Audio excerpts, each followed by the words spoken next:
G'day, and welcome back to the channel, Headlight Restoration Perth. So we're doing a 2011 Hyundai Elantra. I got a bit of a gig at a car yard. I just went and done a few door knocks, and it just so happens that this car yard here that I visit every week now, they just moved premises, and they downsized, and they went into more a higher priced car and everything. So because they used to do like all these cheap cars, and they had like 200 cars in the lot, but it was just a lot of headache, a lot of work, they reckon. So now they're probably got about 20 odd cars in the lot, but it's a higher price range. So it's just that different category of buyer, etc. And so I've got a hold of them, and they said perfect timing because they've only just moved in. They're still doing signage and everything like that. So you really, you never know where your next customer is going to be coming from. So it's definitely worth the look around, ask the question, because you just don't know. With this light, like I thought it was going to be pretty simple. It looked like it had a bit of clear on it, but the clear ended up being the old dreaded 2K clear. And like I actually thought that I chose the worst side to start with, because as I've learned, it's always good to finish on the easier one. So I actually thought I was starting on the worst side, but it turned out that the other side was even worse, even so it looked easier. So like with this 2K, it really was an issue, and it took me a long time. Like I would have been doing this car for at least 2 hours, and I would have gone through about 20 sanding discs. So when and I only charge like $100 a car. That's all I charge. I don't care how big the light is, how small, how dirty, how clean. It's just $100. And it's good for car yards. They know exactly how much you're going to charge, and it's just easy for me. And don't have to try and create prices. Just have a set price, and you're done, because you're going to get the good with the bad.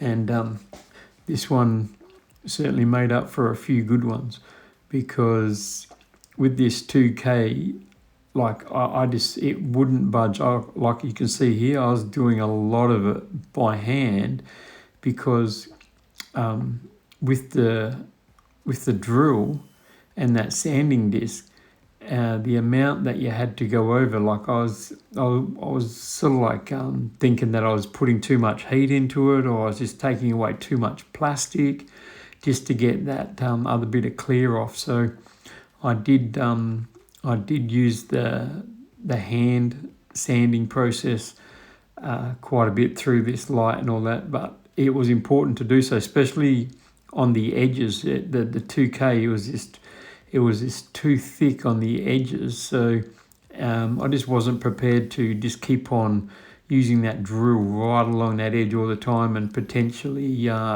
cutting into the paint and going through the tape and everything. So it did take a long time, and I was doing section by section. Like it's been a while now, and I still haven't come around to the front of the light. So I'm not sure if being a bit pedantic on it is a good thing or not, but like being from having a cleaning background anyway, it's always good to do that prep the best you can. The old 5 Ps that I talk about. Proper preparation promotes perfect presentation, and in this instance there was a lot of machine sanding, a lot of hand sanding, and you just had to do what you did, because I just didn't want to take too much plastic away because of the machine, you know what I mean? I had to use quite a heavy grit as well. I think at one point I went down to a 320 just to try and get a bite in there. It probably, like that top section, it was coming off pretty easy because that was pretty faded anyway. But as I've learnt with this 2K, the only reason it really separates from the lens is because the lens is getting really damaged underneath it, and it's cracking and shrinking, and therefore it's making that 2K clear not as adhesive to the lens, and it breaks away. So, but that being said, there was a lot of 2K on this, and even so, I was getting it off. The damage that it was doing to the lens itself underneath was really visible. You didn't see it a lot in the end result, but if you were on the right angle, there was a lot of micro cracks and things like that. So you just got to persevere with it. But that 2K, it really is as bad as people say it is. So, because I would have used probably 20 sanding discs doing this job, plus the 2 hours that it took, and I'm only getting paid $100. So, I was just a bit above break even, because when you look at the all the products you're using, the discs, the polish, the clear,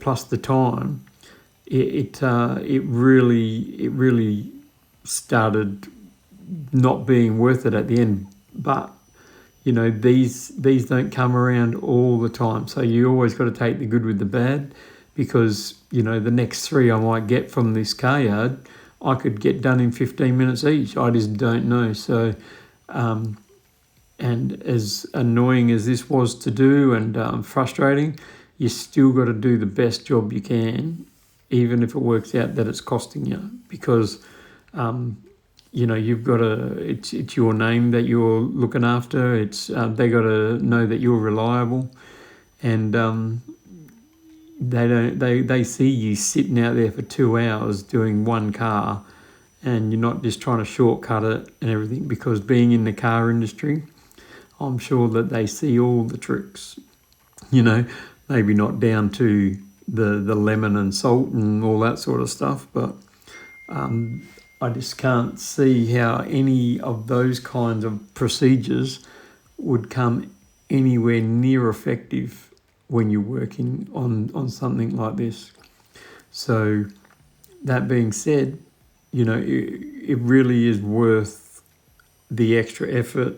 Take your time, because it might look like it's coming off pretty easy, but on the angle that I was, there was still a lot of clear that was just holding on, and it just, and I just didn't want to keep on going over it too much, because I was creating a bit of heat. So I'd try and go for a while, stop, blow it off, use the hand, just to get that little bit of extra, sort of like where you really wanted to get into with that hand sanding and that, especially on the edges, because it's just not that easy with the machine. It was just too much concentration on the area. So that 2K curse, that's exactly what it is. It's the 2K curse. So if yous have come across really bad 2K, what have you done? Did you go down to a really heavy grit? Did you just go through heaps of pads? What was your process? Because if there's something simpler to do, like I just couldn't think of anything simpler rather than going down or making it a really heavy grit. But I knew that there was a bit of damage underneath, so I just didn't want to dig too deep where you've got to do a lot more sanding to smooth it out. So I think that was part of the reason it took so long. But if you do have your own little 2K tricks, add them in the comments. Let us know about them, because I'm sure anyone else who reads the comments and who has this problem, they would love to know what else other people do and all that. But if you're doing like a wet hand sanding process, like when I very first started, and I see people still doing it that way regardless, like I just couldn't imagine how long it would have taken to do a light like this. Like, what is it that they do? Do they just get it the best they can and then clear over it? Like, I just can't see how it would have all come off doing what they do. So if you are one of those hand sanders, the wet and dry, and you do have it come like this, is it a challenge? Is it something like, I'd imagine there'd be people that would just say, no, I can't do this one, just handball it and give it to someone else, because I just can't see that hand process working on this, because it took 2 hours doing it by machine. Like, that'd be a full day's work if you were doing it by hand, and I just can't see people doing that and justifying how much they would be charging. So let me know if you are the hand sander, if this is something that you would pass on, if you'd give it a go, if do you actually get it all the way back to the plastic? Is there a process that you do? Like, because I'm only just starting out, like I don't know all the answers. I'm far from it, but I'd like to hear from people that have experienced things like this, because it's just good to know, But I was definitely thankful for the machine, because like I would have been there all day if I was doing this by hand. So you do get the good and the bad. Some days are diamonds, they say. But this car here, it like, I don't know if it was people who might have done it before they took it to the car yard, but I couldn't imagine, because the top bit was already taken off. So, is it the product? Do you think that there's a better sandpaper out there that would bite through this stuff and do what you're doing? I'm using a ceramic grain disc, which I really do like, but like I say, I've only been doing this a short while, so there could be other sanding products out there. Like, I know that the 3M do some good discs, but like, has anyone actually used them that's watching this, and that could sort of like give a bit of a testimonial to say, if you've used multiple kinds of sandpaper, which one you've found to be the best one. If 3M is sort of like a good quality, if this ceramic grain, if you've done any of that, any other kind of, I'm not sure what other sandpapers there are, like who actually does them, but if you've got some great advice on sandpaper that could be used both for the dry sanding and the wet and dry, that you've found to be really useful and helps with the task, let us know, because I'm more than interested. Like, if I can find a better product, a better process, I'm always willing to learn. Like, I don't think I have the best process, because this is what I do. This is the best process that I've learned, that I've come across. I'm sure that there could be other processes out there that could be just as good, if not better, but until I get educated on them, I'll just stay with what I'm doing. But like, I'm sure there's people out there that can educate me. So I've gotten to that point here where I'm using that 3M 3000 Trizac sanding pad, which I do before polishing. And even so, like, I use this and then go into the polishing. Like like more often than not, I've been finding that I've been giving it another going over with a really fine grade just to get those little blemishes out. Like, I really don't know if it's completely necessary by the time you put the clear on, but I'm doing it anyway just to make sure. So I don't know if it's overkill, if I'm being too cautious or what, but if you know that the clear really does get rid of those blemishes where you feel that it's not necessary to do that extra sanding and all that, like you should leave a comment, let us know, tell us about the way you do it. If any of this is helpful for you, I'd love anyone who'd feel like they'd want to like and subscribe.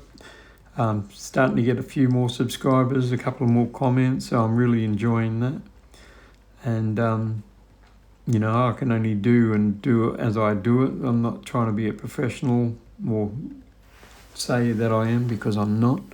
But I am getting better with each light, and I am learning a lot, and I'm also learning from the community who's leaving the messages and everything. So, because I wasn't using a mask either, and then someone made a comment about, you really should use a mask because of all that plastic that's flying around, and it made absolute sense. So I went out and got some face masks. It's I don't have the ones with the cartridges or anything as yet. The one that I got over here in Australia, it's known as a P2. So it's like that white filter, but it's got an additional filter on the front of it as well. So it's just that next stage up. But like, I'm sure when I can afford it, I'll buy the other stuff. The proper cartridges and the mask and all that sort of stuff. But not if I won't be able to afford it if I keep on getting lights like this where you're only breaking even. But, I don't mind doing ones like this because I know they're not every light, and it's all education to me. So at least I know for the next time what I have to come across and how I'm going to do it. So also, like when I'm doing these, like I do go off on different tangents sometimes. So, because I wasn't sure if I just wanted to talk about how I do it, some educational things about like how I make money doing it. There's all sorts of different avenues I can go down, So if there's something that you want to know about, information, I don't mind finding out and talking about it on these videos and that. So if there is something you want to know, I'll do my best to find out the answer and maybe add it into the next video or whatever, because sometimes I just run out of things to say, so you go off into different tangents. But as you can see, with this, there was still a few little blemishes, and it was from that 2K, because when you got that clear on, you don't actually, you don't always see the damage, but all the damage is being done underneath that clear. So when you take that clear off, you really can see a lot of the micro cracks and the stresses on the lens itself that have, because it's been breaking down. Because that 2K isn't designed to break down like normal headlight clear is. So it's sooner you get it off, the better. So if this was on for a lot longer, I'm sure it would have taken me a lot longer to do. So I reckon it was on for a while anyway at this rate. But finally got it all off. Had to go back a couple of times even after the polishing and give it another sand just with that light grain. And again, going over it now with that Trizac 3M pad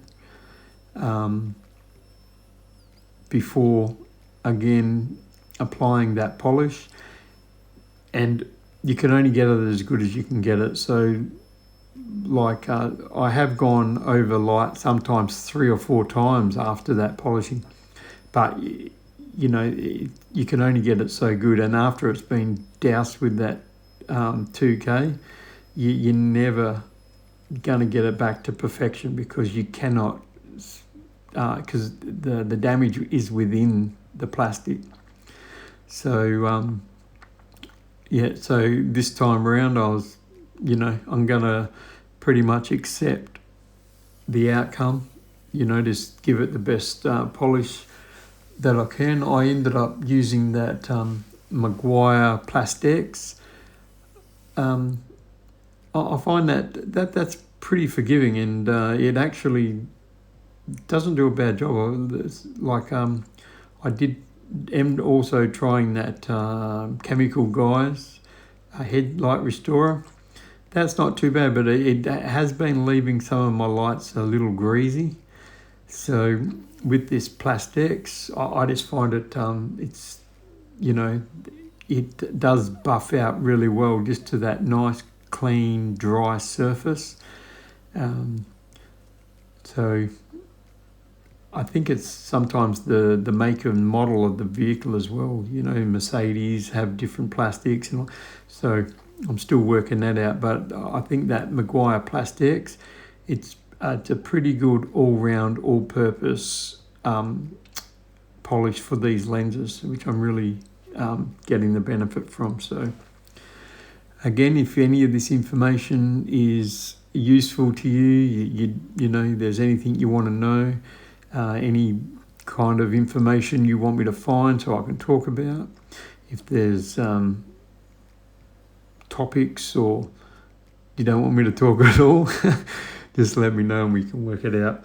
But please follow, like, subscribe, do whatever you got to do. But leave the comments, because I read them. I reply to them all, because they're all value to me. Like, I don't take anything maliciously or anything. I think it's all educational. So if I can help someone and someone else can help me, that's all the better for the community. So I'll just keep on plugging along, like one light at a time. And so that is this one pretty much done. So I like the result from the start to finish. A lot better than when I started anyway. But if any of this is helpful, like I say, like, subscribe, and I will see you on the next one. This is the end result.